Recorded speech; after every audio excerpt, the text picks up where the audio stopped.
الحمد لله رب العالمين، والصلاة والسلام على سيد الأنبياء والمرسلين، أما بعد، فأعوذ بالله من الشيطان الرجيم، بسم الله الرحمن الرحيم.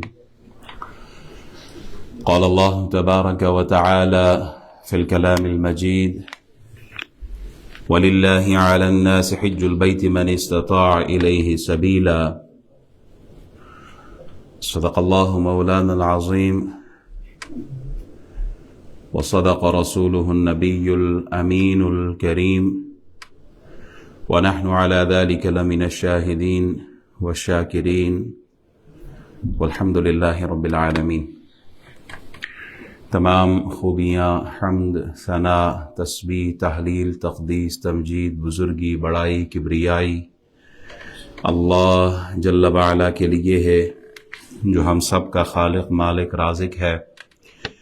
درود، سلام بے حد، بے حساب، لا تعداد، بے شمار ہم سب کے آقا و مولا جناب محمد الرسول اللہ صلی اللہ علیہ وسلم کی ذات اقدس پر،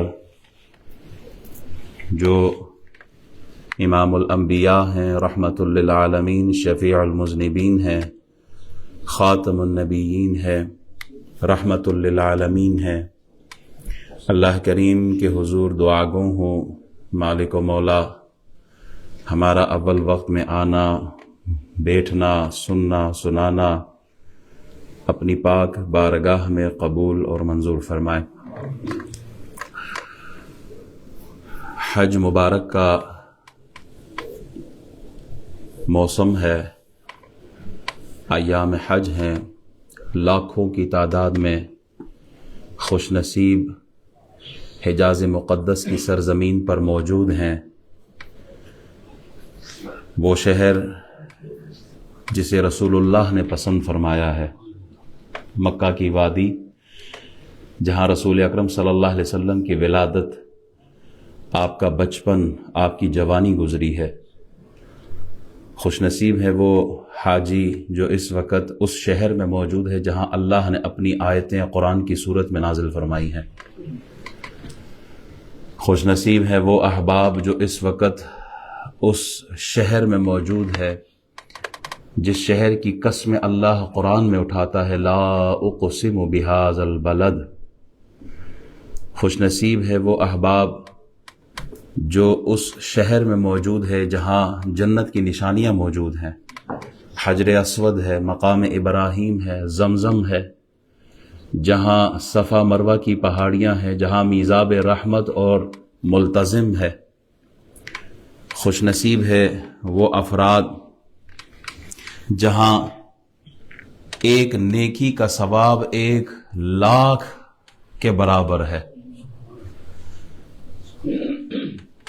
خوش نصیب ہے وہ احباب جہاں اللہ کی رحمتیں برستی ہیں. 120 برکتیں نازل ہوتی ہیں، 60 برکتیں طواف کرنے والوں کو ملتی ہیں، 40 برکتیں وہاں نماز پڑھنے والوں کو ملتی ہیں، اور 20 برکتیں انہیں ملتی ہیں جو صرف کعبۃ اللہ کا دیدار کر رہے ہوتے ہیں. تو خوش نصیب ہے وہ لوگ جو اس وقت حرم کی سرزمین پر موجود ہیں. اللہ ہمیں بھی یہ سعادتیں عطا فرمائے کہ ہم بھی کعبۃ اللہ کی زیارت کے لیے، کعبۃ اللہ حرم شریف کی سرزمین پر نماز پڑھنے کے لیے وہاں ہم بھی حاضر ہو سکیں. احباب، حاجی جو ہیں یہ اللہ کے مہمان ہوتے ہیں. حاجی اللہ کے مہمان ہیں، ان کی دعائیں بارگاہ الہی میں مقبول ہیں. وہ ہاتھ اٹھاتے ہیں تو اللہ دعائیں قبول کرتا ہے. حاجی جو وہاں جاتے ہیں انہیں برکتیں نصیب ہوتی ہیں. زنگ آلود دلوں کو اللہ اپنی رحمت کے پانی سے دھو دیتا ہے. جاتے گناہوں کے ساتھ ہے، لیکن جب پلٹ کر آتے ہیں تو دامن پر ایک بھی گناہ کا داغ اللہ رہنے ہی نہیں دیتا. اللہ سارے گناہوں کو معاف کروا دیتا ہے. احباب، اسلام کے جو ارکان ہیں وہ کتنے ہیں؟ 5 ہے. شہادت،